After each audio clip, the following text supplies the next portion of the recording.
ഇന്നത്തെ ചോദ്യം, നിന്റെ കൂടെയുള്ളത് ആരുടെ ശക്തിയാണ്, ആരുടെ കരമാണ്? നിന്നെ നയിക്കുന്നത് ആരാണ്? സ്നാപക യോഹന്നാന്റെ ജനനത്തെക്കുറിച്ചാണ് ഇന്നത്തെ സുവിശേഷം. സ്നാപക യോഹന്നാൻ ജനിക്കുന്നു, ജനിക്കുമ്പോൾ പേരിടുന്നു. അതൊക്കെ പറഞ്ഞതിന് ശേഷം ആ വിവരണത്തിന്റെ അവസാനം ഇങ്ങനെ ഒരു ചെറിയ വാക്യം നമ്മൾ വായിക്കുന്നു: കർത്താവിന്റെ കരം അവന്റെ കൂടെ ഉണ്ടായിരുന്നു. നമുക്ക് കൈയടിച്ച് നന്ദി പറയാം. നമുക്ക് ആ വചനം ഒന്ന് പറയാം. വലതുകരം ഉയർത്തി വീശിക്കൊണ്ട് പറയാം: കർത്താവിന്റെ കരം അവന്റെ കൂടെ ഉണ്ടായിരുന്നു. ഇരു കരങ്ങളും ഉയർത്തി വീശിക്കൊണ്ട് പറയാം: കർത്താവിന്റെ കരം അവന്റെ കൂടെ ഉണ്ടായിരുന്നു. പ്രിയപ്പെട്ടവരെ, എന്താണ് കർത്താവിന്റെ കരം എന്ന് പറഞ്ഞാൽ അർത്ഥം? കർത്താവിന്റെ കരം എന്ന് പറഞ്ഞാൽ കർത്താവിന്റെ ശക്തി എന്നാണ് അർത്ഥം. കർത്താവിന്റെ അംഗീകാരം എന്നാണ് അർത്ഥം. സ്നാപക യോഹന്നാനെ ആരാണ് അംഗീകരിച്ചത്? കർത്താവാണ് അംഗീകരിച്ചത്. കർത്താവിന്റെ കരം എന്ന് പറഞ്ഞാൽ കർത്താവിന്റെ അധികാരം എന്നാണ് അർത്ഥം. സ്നാപക യോഹന്നാന് ആരുടെ അധികാരമാണ് ഉണ്ടായത്? കർത്താവിന്റെ അധികാരമാണ്. സ്വർഗീയമായൊരു അംഗീകാരം അവന് കിട്ടി. സ്വർഗത്തിന്റെ അംഗീകാരം സ്നാപക യോഹന്നാന്റെ കൂടെ ഉണ്ടായിരുന്നു. സ്വർഗത്തിന്റെ അധികാരം സ്നാപക യോഹന്നാന്റെ കൂടെ ഉണ്ടായിരുന്നു. സ്വർഗമാണ് അവനെ നയിച്ചത്. അതായത് കർത്താവിന്റെ കരം കൂടെ ഉണ്ടായിരുന്നു എന്ന് പറഞ്ഞാൽ അവന് ഡയറക്ഷൻ കൊടുത്തത് ദൈവമാണ്. അവൻ ദൈവത്തിന്റെ കൂടെയാണ് സഞ്ചരിച്ചത്. ഹല്ലേലൂയ. അത് മാത്രമല്ല, അവന് സംരക്ഷണം കൊടുത്തത്, പ്രൊട്ടക്ഷൻ കൊടുത്തത്. ഡയറക്ഷൻ മാത്രമല്ല, പ്രൊഡക്ഷൻ അല്ല, protection. Hallelujah, hallelujah, praise the Lord. അപ്പോ ഡയറക്ഷനും പ്രൊട്ടക്ഷനും ദൈവമാണ് കൊടുത്തത്. അപ്പൊ നമുക്ക് ഇന്ന് നമ്മെ നയിക്കുന്നത്, നമുക്ക് ഡയറക്ഷൻ തരുന്നത് ആരാണ്?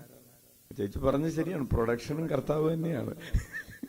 നമുക്ക് ജന്മം തരുന്നതും കർത്താവാണ്, നമുക്ക് ഡയറക്ഷൻ തരുന്നതും കർത്താവാണ്. Hallelujah, hallelujah. പിന്നെ പ്രൊഡക്ഷൻ കഴിഞ്ഞാൽ പിന്നെ ഡിസ്ട്രിബ്യൂഷനും കർത്താവാണ്. ഹല്ലേലൂയ. അപ്പോൾ കർത്താവാണ് നമ്മെ നയിക്കുന്നത്. നമ്മുടെ ജീവിതത്തിന് സംരക്ഷണം മാത്രമല്ല, ചില സമയങ്ങളിൽ നമുക്ക് എന്ത് വേണം? ചില കറക്ഷൻസ് വേണം, തിരുത്തലുകൾ വേണം. ഈ തിരുത്തലുകൾ ആര് തരും? ദൈവമാണ് തരുന്നത്. നമ്മെ അയക്കുന്നത് ആരാണ്? ദൈവമാണ്. അപ്പോൾ ഇതിനെല്ലാറ്റിനെയും കൂട്ടിയിട്ട് ഇത് തന്നെ ഒരു ധ്യാനത്തിനുള്ളൊരു വിഷയമാണ്.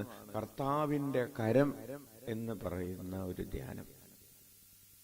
അപ്പോ കർത്താവിന്റെ ശക്തി, കർത്താവിന്റെ അധികാരം, കർത്താവിന്റെ അംഗീകാരം, കർത്താവിന്റെ നിയന്ത്രണം, അങ്ങനെയൊക്കെ തന്നു കഴിയുമ്പോൾ എസെക്കിയേലിന്റെ പുസ്തകത്തിൽ നമ്മൾ 2 സ്ഥലത്ത് അത് വായിക്കുന്നുണ്ട്. എസെക്കിയേലിനെ പ്രവാചകനായ അഭിഷേകം ചെയ്യുന്ന സ്ഥലത്ത് 3-ാം അധ്യായത്തിൽ കർത്താവിന്റെ കരം എന്റെ മേൽ വന്ന് എന്നെ കാലുകളിൽ ഉറപ്പിച്ചു നിർത്തി എന്ന് പറയുന്ന ഒരു വചനഭാഗമുണ്ട്. എസെക്കിയേൽ 3-ലാണ്. അതുപോലെ എസെക്കിയേൽ 37:1 പ്രവാചകൻ പറയാണ്, കർത്താവിന്റെ കരം എന്നെ പിടിച്ചുയർത്തി അസ്ഥികളുടെ താഴ്വരയിൽ കൊണ്ടുചെന്ന് നിർത്തി. അപ്പോൾ കർത്താവിന്റെ കരം നമ്മുടെ മേൽ വന്നു കഴിയുമ്പോൾ അത് നമ്മെ ഒരു പ്രവാചകനായിട്ട് മാറും.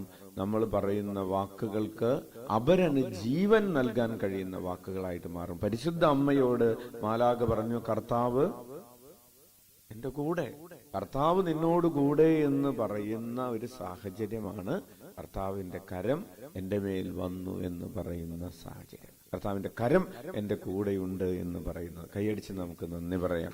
അപ്പൊ നമ്മുടെ ജീവിതത്തിൽ നമുക്ക് എന്താണ് ആവശ്യമായിട്ടുള്ളത്? കർത്താവിന്റെ കരം നമ്മുടെ കൂടെ ഉണ്ടാകണം. പലർക്കും പല കരങ്ങളും ഉണ്ട്, പക്ഷെ കർത്താവിന്റെ കരം മാത്രം. നമുക്ക് ഈ ദിവ്യബലി അർപ്പിച്ചുകൊണ്ട് പ്രാർത്ഥിക്കാം, കർത്താവേ, അങ്ങയുടെ കരം അതിശക്തമായ രീതിയിൽ സ്നാപക യോഹന്നാന്റെ കൂടെ കർത്താവിന്റെ കരം ഉണ്ടായതുപോലെ കർത്താവേ, അങ്ങയുടെ കരം ഞങ്ങളുടെ കൂടെ ഉണ്ടാകണമേ. ഹല്ലേലൂയ. നമുക്ക് കണ്ണുകൾ അടച്ച് കരങ്ങൾ കൂപ്പി ഈ പ്രഭാതത്തിൽ കർത്താവിന്റെ അതിശക്തമായ കരം നമ്മെ ധൈര്യപ്പെടുത്തുന്ന കരം, നമ്മെ മുന്നോട്ട് നയിക്കുന്ന കരം, നമ്മെ തളർന്നു പോകാതെ പരാജയങ്ങളില്, ഈ ലോകം തകർച്ചയെന്ന്, പരാജയമെന്ന്, നാശമെന്ന് വിധിയെഴുതിയ സാഹചര്യങ്ങളില് തകർന്നു പോകാതെ നമ്മെ പിടിച്ചു കയറ്റുന്ന ആ കരം, നമ്മളോട് ഭയപ്പെടേണ്ട, ശക്തനും ധീരനുമായിരിക്കും, ഞാൻ നിന്റെ വലതുകരം പിടിച്ചിരിക്കുന്നു എന്ന് നമ്മോട് പറയുന്ന കർത്താവിന്റെ ആ കരം, അത് നമ്മുടെ ജീവിതത്തിൽ അനുഭവിക്കാൻ കഴിയാതെ പോയ സമയങ്ങളെ ഓർത്ത് അനുദപിച്ചുകൊണ്ട് നമുക്ക് കരങ്ങൾ ഉയർത്തി 21 പ്രാവശ്യം യേശുനാമം വിളിക്കാം. ഈശോയേ, ഈശോയേ, ഈശോയേ.